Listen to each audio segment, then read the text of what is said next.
Escort her out. The words hit like a commandment. 200 employees froze. 2 guards pushed forward, their boots marking each second of his performance. I didn't move. I didn't plead. This wasn't a firing. It was theater. My execution, staged for control. The CEO leaned over the podium, gripping it too tight. His voice climbed higher with every word. He wanted obedience. He wanted fear. But humiliation only works if the target collapses. I refused. The guards drew closer. One on my left. One on my right. Their hands hovered, waiting for a reaction. The audience didn't blink. Some wanted the scene to end. Some wanted it to explode. He slammed his palm onto the podium. The mic screamed. Now! The shout cracked. Not with power, but with panic. The mask slipped, and the whole room heard it. I stood. Steady. Unbroken. I wasn't giving him what he wanted. And in that moment, his problem grew. The first guard leaned in. Step out, he muttered. His tone wasn't commanding. It was hesitant. Even he knew this wasn't standard procedure. Even he knew it was a show. I stayed still. Each second of silence dragged his authority lower. Every heartbeat without my obedience told 200 employees that he wasn't in control. Eyes shifted across the room. Some employees hid behind their screens. Others whispered. A few locked eyes with me, just long enough to register what was happening, power slipping, not from me, but from him. The CEO's face hardened. His voice rose again. Remove her. He was repeating himself now. Repetition was weakness. Everyone could hear it. The guards finally moved to grip my arms. I didn't resist. I let them touch me. Then I straightened my shoulders and took one step forward on my own. No dragging. No force. Every step I took was mine. The employees noticed. They watched me walk, not pushed, not carried. My pace set the rhythm of the room. And he hated it. One manager in the front row dropped her eyes. Another pretended to check his phone. That's what fear buys, silence. Not loyalty. Silence. I passed row after row. Some faces pale. Some smirking. Most unreadable. But one thing was certain, they weren't watching a broken employee. They were watching someone take control of their own firing. The CEO barked again from the podium. She's finished here. Louder this time, desperate to fill the space I'd left empty. His words weren't about me anymore. They were aimed at the rest. But it was too late. His voice was cracking. His act was showing. And everyone in that room had already seen what he couldn't hide, fear. I gave them nothing but composure. A straight back. A calm pace. No tears. No pleading. My silence spoke louder than his commands. This wasn't my humiliation. It was his unraveling. The guards flanked me, but I walked on my own. Step after step, steady, deliberate. The silence in the room deepened. 200 people sat frozen, their attention torn between me and the man unraveling at the podium. The CEO tried to keep control. His voice thundered through the mic, "She's done here. She's irrelevant. Focus on your work." The words rang hollow. They weren't aimed at me anymore.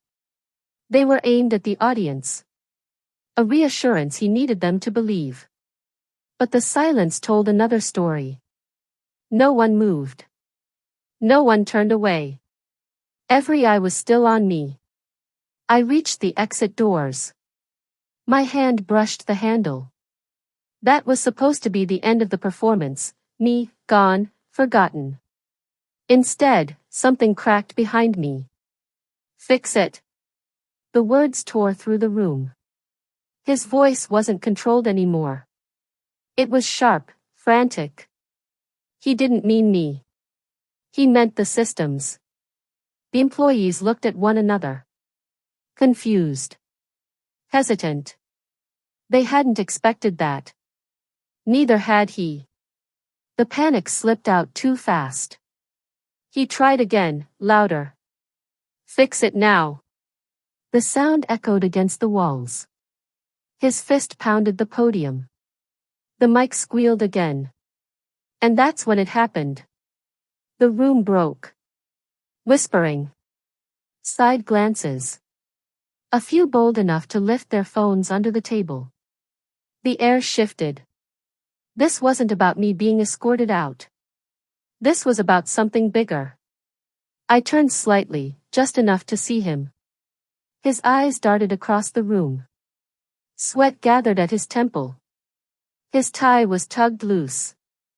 He looked less like a leader and more like a man watching his grip slip through his fingers. 200 people could feel it, the balance of power tipping. The guards hesitated. They were supposed to walk me out. But even they froze, caught by the sudden storm behind us. The CEO snapped at the IT director in the front row. You said it was secure. Why is this happening now? His voice cracked again. I didn't smile. I didn't speak. I simply stood at the edge of the room, watching. The silence I had carried now belonged to him. His panic filled the void. And everyone saw it. Check the servers, the CEO barked. Run diagnostics, now. Nobody moved. Rows of employees exchanged looks, but no one dared to stand. He was shouting into a void. He jabbed a finger at the IT director, get your team on it. The director shifted in his seat but didn't move. He knew what I knew, there was nothing to fix. There was no switch to flip, no shortcut. The machine was built on me. Remove me, and it collapses. And now, it was collapsing. Phones lit up. Notifications pinged. Automated reports failed. Dashboards froze. Alerts stacked in red. He snapped again. Shut those phones off. His voice shook, but nobody obeyed. The truth was already spreading. This wasn't just a firing. This was exposure. I stayed still near the door. Calm. Watching. My silence was louder than his shouting. Don't just sit there, he roared at the finance team. Run the numbers manually. Move. But panic doesn't inspire action. The finance director whispered to her deputy but didn't budge. Her eyes drifted toward me, not him. She understood where control had shifted. That was the moment the audience decided. 200 people were no longer watching their CEO, they were watching me. I straightened my stance. Lifted my chin.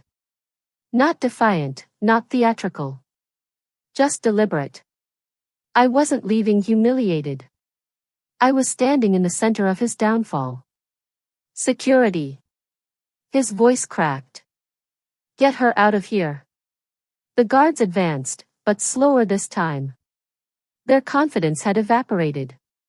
They weren't facing a single ex-employee anymore, they were standing inside a collapse they couldn't contain.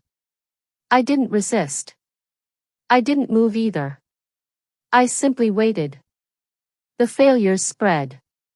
More gasps. A curse from the analytics desk. The heartbeat of the company was seizing up, right in front of 200 witnesses. And for the first time, the employees felt something unfamiliar. Relief. The empire that crushed them was cracking. A nervous laugh broke from the back row. Small, shaky, but real. The CEO's head snapped. You think this is funny? His rage cracked through the mic. The employee froze, but the damage was done. The mask was broken. His fear was showing. "Sit down," he shouted. "All of you, sit down." But no one had stood. He was shouting at ghosts. And every word made him weaker.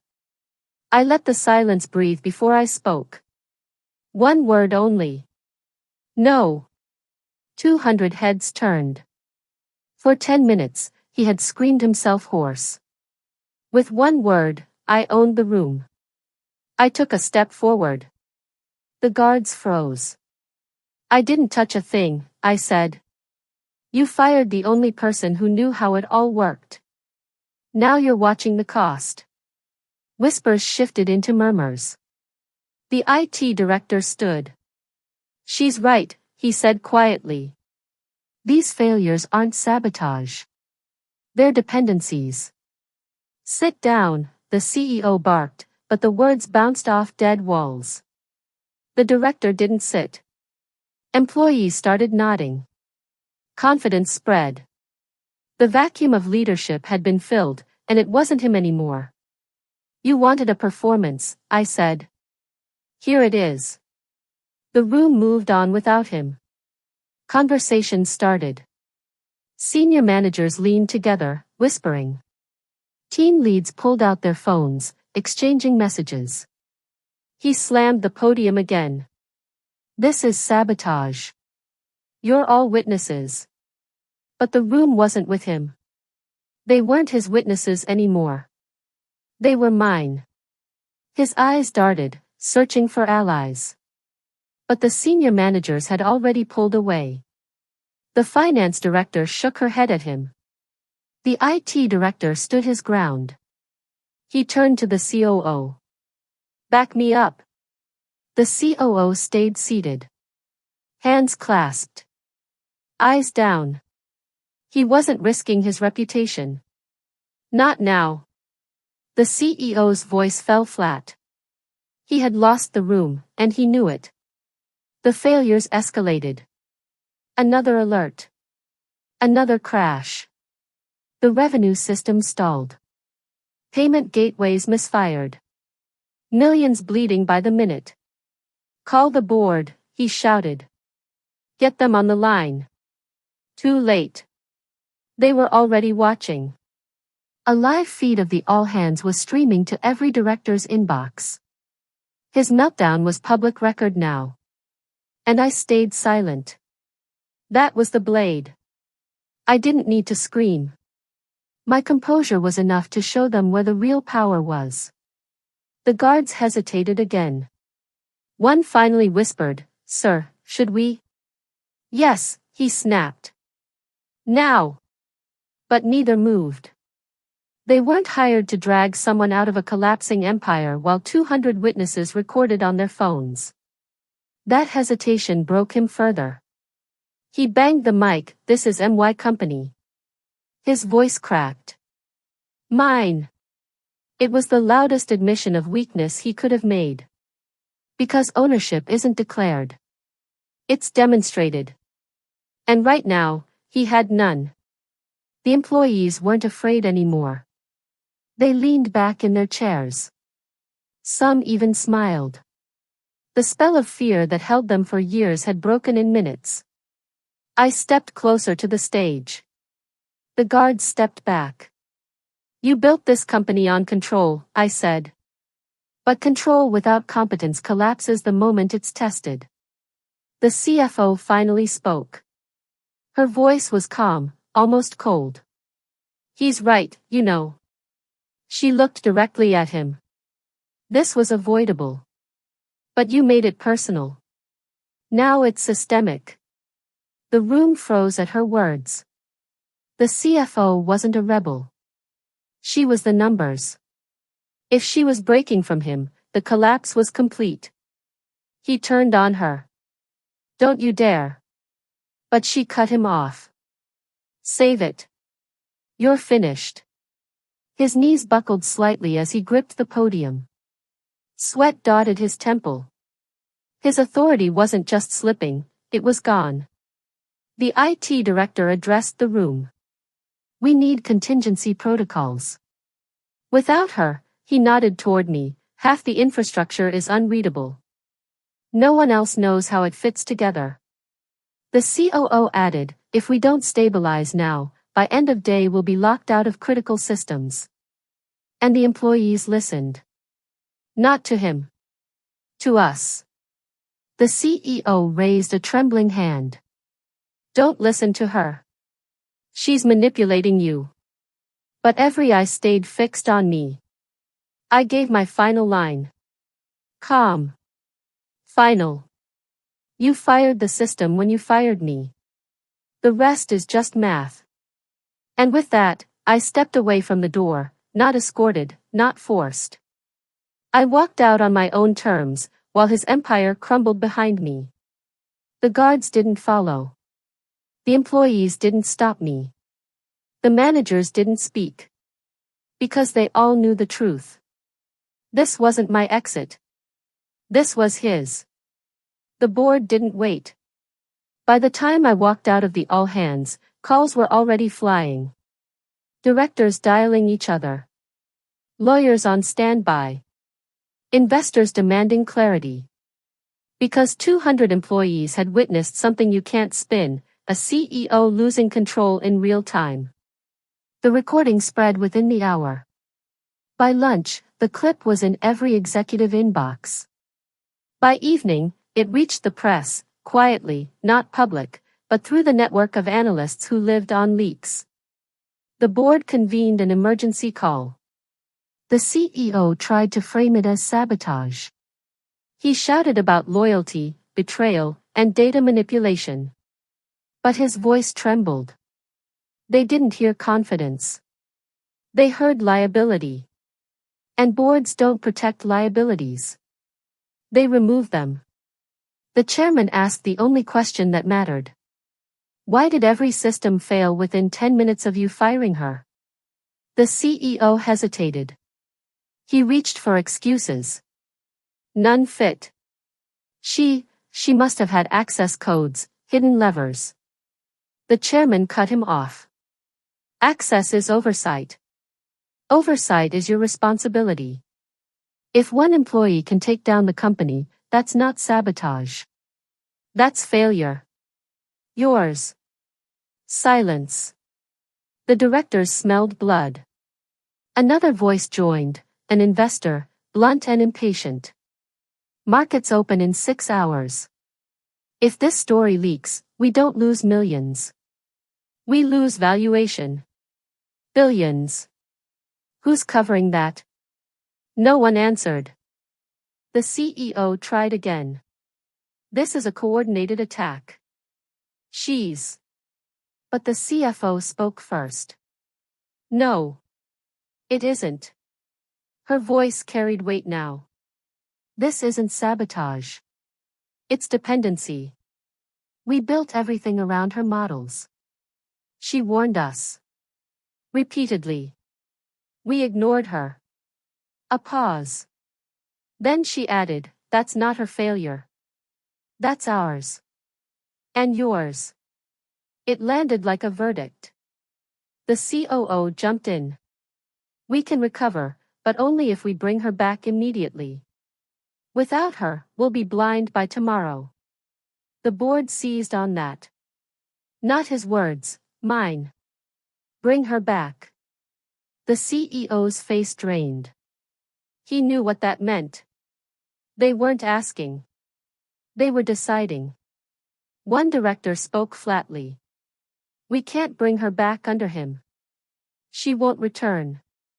Not after that spectacle. Another added, and if she does return, under him, she'll own him. And everyone will see it. The chairman nodded. Then the equation is simple. He goes. She returns. Or we lose everything. It wasn't a debate anymore. It was arithmetic. The CEO fought. Desperation replaced authority. You can't. I built this company. I raised the capital. She's replaceable. Any analyst. The chairman cut him down. If she was replaceable, the systems wouldn't have collapsed within an hour of her exit. His voice hardened. You built a company on one person's spine and then broke it. Now you want to blame her for carrying it? No. This ends tonight. And with that, the vote began. Directors one by one gave their verdict. Remove him. Remove him. Remove him. The tally wasn't close. It was unanimous. Within minutes, the CEO was stripped of authority. Effective immediately. Security, not mine, his, was dispatched to his office. Badge revoked. Access locked. The man who shouted, "Escort her out," was now escorted out himself. And every witness to my exit would hear about his. The board turned next to me. The chairman asked the COO, "Can you reach her?" "Yes," he said. "But she won't answer me." "Not now." He was right. I ignored the calls. Not out of spite, out of design. Timing is leverage. Silence is negotiation. By morning, their emails grew longer. By noon, they shifted tone. From demands to requests. From requests to apologies. By evening, they reached desperation. The company had lost millions in a single day. Contracts stalled. Vendors withheld services. Clients demanded answers. And I hadn't lifted a finger. I had walked out, and gravity had done the rest. The chairman sent the final message himself. Short. Direct. We will do whatever it takes to bring you back. Name your terms. That was the moment I had been waiting for. I didn't rush. I drafted my terms carefully. Not for revenge. For permanence. Revenge burns fast. Leverage endures. First, full control over the systems I built. No oversight committees. No interference. Independence written into charter. Second, equity. Not stock options. Not bonuses. Equity. Real ownership. Third, protection. A clause in writing, any attempt to remove me triggers a buyout so large it bankrupts them before it bankrupts me. Fourth, visibility. My name, not hidden in the back office. My authority recognized in public filings, in board minutes, in contracts. No more shadows. I sent it. No hesitation. And then I waited. The vote took less than 20 minutes. They accepted every condition. Not because they wanted to. Because they had no choice. The chairman replied, "You will have it all. Effective immediately. Welcome back." That was the board's survival. But it was my ascension. The employees heard the news the next day. First whispers, then certainty. The CEO was gone. I was back. But not as an analyst. Not as staff. I returned as an executive, by board appointment, by legal authority, by necessity. 200 employees had watched me leave. Now they would watch me return. And they knew whose power had truly carried the company all along. The board staged a press release. They called it a leadership transition. They cited strategic restructuring. But the employees knew the truth. Investors knew. Clients knew. The story wasn't the words in the release. The story was the video clip, the CEO screaming, the systems failing, my silence holding the room. And every retelling, every whisper, every leak only amplified the same conclusion. They fired the wrong person. And the company paid the price. I didn't celebrate. Not yet. Because revenge wasn't the finish line. It was the foundation. The CEO had been removed. The board had bent. The employees had shifted. But now came the real play. Control wasn't just about surviving collapse. It was about shaping the rebuild. And I intended to shape every piece. This wasn't about returning to the company. This was about becoming the company. The first week was chaos. Not for me. For them. Departments scrambled. Vendors demanded clarity. Clients threatened to exit. Investors hovered between panic and silence. But for me, every piece moved exactly where I wanted. The board had signed my terms. Authority was mine. The systems were under my lock. And everyone, from directors to interns, knew the new balance of power. The employees watched carefully. They weren't cheering, but they were calculating. They had seen me humiliated in front of 200 people. They had seen me return in the same spotlight. That return told them everything. I wasn't just another executive. I was proof that the company had shifted. And they adjusted quickly. The same people who had once avoided me in the hallways now sent reports directly to me. Questions, proposals, alliances. They wanted safety. They wanted to attach themselves to the one who could not be erased. I didn't discourage it. But I didn't indulge it either. Power works best when people fear distance more than they crave closeness. The first board meeting under my authority came fast. They tried to play normal. Polished suits. Calm greetings. Formal minutes. But no one looked at the empty chair at the head of the table. The chair where the former CEO once sat. The one they had stripped, escorted, erased. Everyone avoided it. But everyone thought of it. The chairman opened with numbers. Decline. Risk. Fallout. His tone was measured, but his eyes kept flicking to me. He wanted reassurance. He wanted certainty. I gave him neither. Instead, I presented the plan. Not a suggestion. Not a pitch. A plan. Stabilization first. Integration second. Expansion third. Step by step, I laid out the model. Data-backed. Timeline-driven. Risk-mapped. And as I spoke, one fact became clear: they couldn't challenge me. Because every calculation they feared was already in my spreadsheets. Every failure they whispered was already predicted. Every doubt they held was already answered, on my terms. The board didn't vote. They accepted. Quietly. Quickly. Because there was no alternative. That was the moment my role shifted. Not employee. Not executive. Not even partner. I had become infrastructure. The spine of the company. And infrastructure doesn't argue. Infrastructure doesn't get questioned. Infrastructure gets obeyed. The former CEO tried to fight. He launched press leaks. He painted himself as a victim of betrayal. He whispered about conspiracies. But none of it mattered. Because markets don't listen to bitterness. They listen to numbers. And the numbers told the story I wrote. Revenue stabilized. Clients renewed contracts.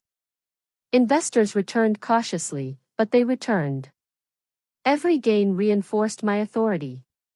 Every recovery erased his name. He had wanted a legacy of dominance. Instead, he left a footnote of failure. I didn't stop there. Control without expansion is fragility. To secure power, you must grow it. So I expanded. I restructured entire divisions. Cut the dead branches. Elevated the overlooked. Shifted resources to projects the old regime had buried. And in every restructure, I followed the same rule: no loyalty to people. Only to systems. Systems don't betray. Systems don't panic. Systems don't plot revenge behind closed doors. The more I built, the less they could touch me. The employees adapted again. They stopped whispering. They started following. Not because they liked me. Not because they trusted me. Because they saw no alternative. And in corporations, inevitability is the highest form of respect. The board thought they were pulling me closer. They invited me into closed sessions. They offered me visibility in press briefings. They wanted me in front of investors, framed as stability. But what they didn't understand was this: visibility wasn't their gift to me. It was my trap for them. The more they relied on me as the face of recovery, the less they could ever move against me. Because if they removed me now, the market would collapse with me. They had chained themselves. And I held the key. The moment of full control came quietly. A contract negotiation with our largest client stalled. The client demanded assurances. The board hesitated. I stepped in. I signed the deal under my authority. The client accepted instantly. The revenue hit the books. The market reacted. The company surged. And in that single act, I had crossed the final line. Because I hadn't just saved the company. I had shown every director, every investor, every employee, that the company now moved when I moved. Not before. Not without. The chairman called me after. His voice carried a careful tone. Half respect, half caution. You understand, he said, that what you've built, it can't be undone. I didn't answer. He didn't need one. Because he already knew. The former CEO's name disappeared from official filings within weeks. Erased from contracts. Deleted from public statements. Mine replaced it. Quietly at first. Then openly. The employees no longer whispered about my humiliation. They whispered about my ascension. The board no longer feared collapse. They feared me. And I no longer needed revenge. Because revenge is temporary. But this was permanent. I didn't just outlast the CEO. I rewrote the company. Every system. Every contract. Every clause. Until the day came when I looked at the corporate charter, at the bylaws, at the equity tables, and saw it clearly. The company no longer belonged to the board. No longer belonged to the investors.